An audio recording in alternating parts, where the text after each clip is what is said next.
Today we're going to make a Tiki classic, the Zombie. For this drink, you're going to need a Tiki mug or a zombie glass, a jigger, a measuring spoon, a fancy straw, a cocktail shaker, citrus juicers, a fine mesh strainer, a cutting board and a small knife, a Lewis bag and an ice mallet, and optionally, a dasher bottle.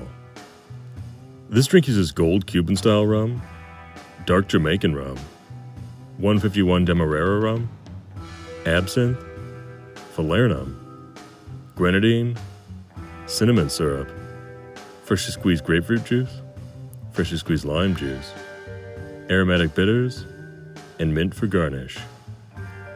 80 years ago, before our pop culture and public imagination was totally overrun with zombies, the idea of a zombie was a quaint, thrilling oddity from a far-off land, where things were different and anything was possible. That was the image called to mind in the early 20th century when the concept of zombies began to be discovered internationally. And before it became a vampiric ghoul or an eccentric superstition, it was born out of the horrors of 17th and 18th century French colonial slavery in what is now Haiti. A zombie was a state that was a sort of slavery after death, the worst imaginable fate. But even after the Haitian Revolution of 1804, which broke the chains of both slavery and colonial rule, zombie folklore remained. The concept of zombies, along with other Haitian occult traditions like voodoo, were documented in the 1929 book, The Magic Island, by W.B. Seabrook.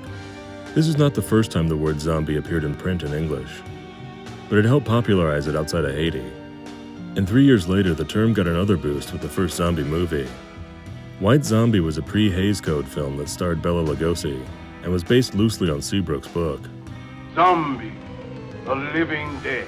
The 1930s image of zombies was one of a mindless drone, rather than the slavery beyond the grave purgatory that it started as, or the rotting, brain-eating monster it would evolve into after the 1968 horror classic Night of the Living Dead.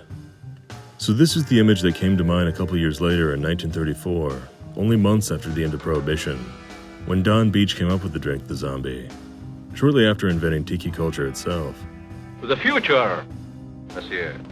The recipe for the drink evolved over the years because Donn kept tinkering with it. But this is the original 1934 recipe that was listed on the menu as Zombie Punch, which is fitting because it was based on the traditional 200-year-old recipe for Planter's Punch. Donn made it stronger, more complicated, and more exciting. He split the base, the sour, and the exotic sweeteners. He also used 10 ingredients, but it's basically the same template as the Planter's Punch. There were a couple contradictory stories about the origin of the drink. One was that Donn burned through over 3 cases of rum trying to perfect the drink when it was in the R&D phase. The other was that he whipped it up on the spot for a customer with a hangover, as kind of an exotic corpse reviver, which may account for the name of the drink. Whatever the story, the Zombie was an instant success. It helped put Don the Beachcombers and Tiki on the map. Its strength gained a deadly reputation which fanned the flames of its popularity.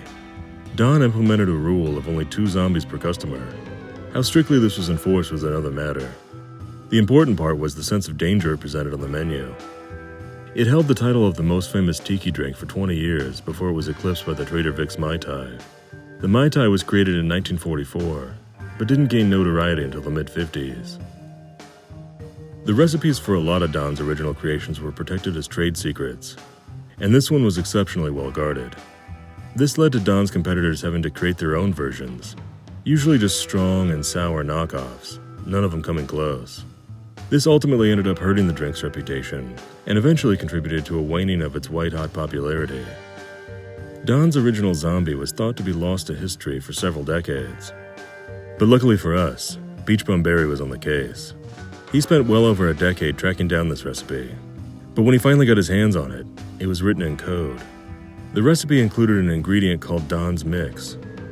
Berry found out that Donn's Mix was 2 parts grapefruit, 1 part spices number 4. Another code. After another year of searching, he eventually learned that spices number 4 was cinnamon syrup. And with that, the recipe was complete. Donn insisted on using white grapefruit in this drink. It's a little more mild than pink or red grapefruit. Pink will do in a pinch, but ideally you want to use white grapefruit in this one. The Falernum in this drink is a homemade version that Beach Bum Berry recommends at length in his books. Feel free to use your favorite version of Falernum, but keep in mind that whichever one you choose, it's going to make a difference in the flavor profile of the final cocktail. The rums in this drink, like other tiki drinks, can be challenging. The rums that Don used were meant to combine to create a flavor that was not available in a single rum.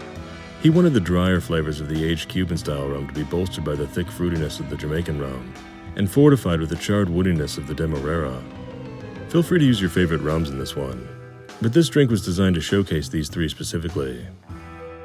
In terms of the glassware, Don used a tall chimney glass, or Collins glass that could hold 14 ounces, or 400 milliliters. This taller chimney glass became referred to as a zombie glass. Even though tiki mugs were a Trader Vic innovation, zombie mugs are a favorite among tiki mug makers. This one, the old Dapper Dan zombie mug, comes from Pie-Eyed Tiki's, a husband and wife team of ceramicists and all-around tiki enthusiasts from Central Florida. This dapper zombie looks like he's grimacing at the idea of having the tables turned on him. For once, it's the human that's feasting on the contents of the zombie's head, and not the other way around. If you don't have an awesome zombie mug, just serve it in a zombie glass, and maybe pop in a deadly-looking stir stick. Either way, you're going to end up with a great drink that's strong enough to put you in your grave, but tasty enough to bring you back. Before I get started, I like to cut, squeeze, strain, and bottle my citrus juices. That way it's easier to pour when it comes time to measure. Next, make your Don's mix. Combine 2 parts white grapefruit juice, 1 part cinnamon syrup, and give it a little shake. If you want to skip this step, you can just use the Smuggler's Cove recipe, which is half an ounce of grapefruit juice and half an ounce of cinnamon syrup. That won't be Don's 1934 recipe, but it'll be pretty close.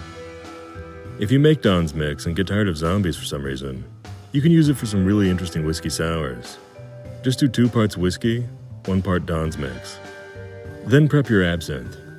Carefully pour your absinthe in a clean dasher bottle, plug in your top, and you're ready to go. If you don't have a dasher bottle for the absinthe, just put your thumb over the throat of the bottle and slowly release pressure until you get 6 drops of absinthe in your shaker. Next, beat up some ice. Add ice cubes to the Lewis bag and roll it up. If you don't have a Lewis bag, you can use a bar towel. Just fold it up so the ice can't escape. With the Lewis bag rolled, mash it like Bobby Pickett's hit single. Then measure out 6 ounces of crushed ice and set it aside. Next, measure an ounce of 151 Demerara rum, add that to the shaker. Measure an ounce and a half of dark Jamaican rum, add that to the shaker. Measure an ounce and a half of Gold Cuban-Style rum, add that to the shaker. Measure a 3/4 ounce of lime juice, add that to the shaker. Measure half an ounce of Falernum, add that to the shaker. Measure half an ounce of Don's mix, add that to the shaker. Measure a teaspoon of Grenadine, add that to the shaker. Hit it with a dash of Aromatic Bitters and a dash of absinthe. Add the 6 ounces of crushed ice and give everything a quick shake to chill it down and give it some dilution. Whack the rim of the mug with a Mint Sprig to release some oils and give it that great aroma. Pour the contents of your shaker unstrained into your tiki mug. Top it off with some more crushed ice, then work in your mint and fancy straw. And there it is, the undead tiki classic, the zombie. Akule Maluna. Click here for more videos.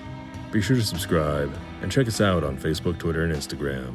For links, more info, and the printed recipe, check out the description below.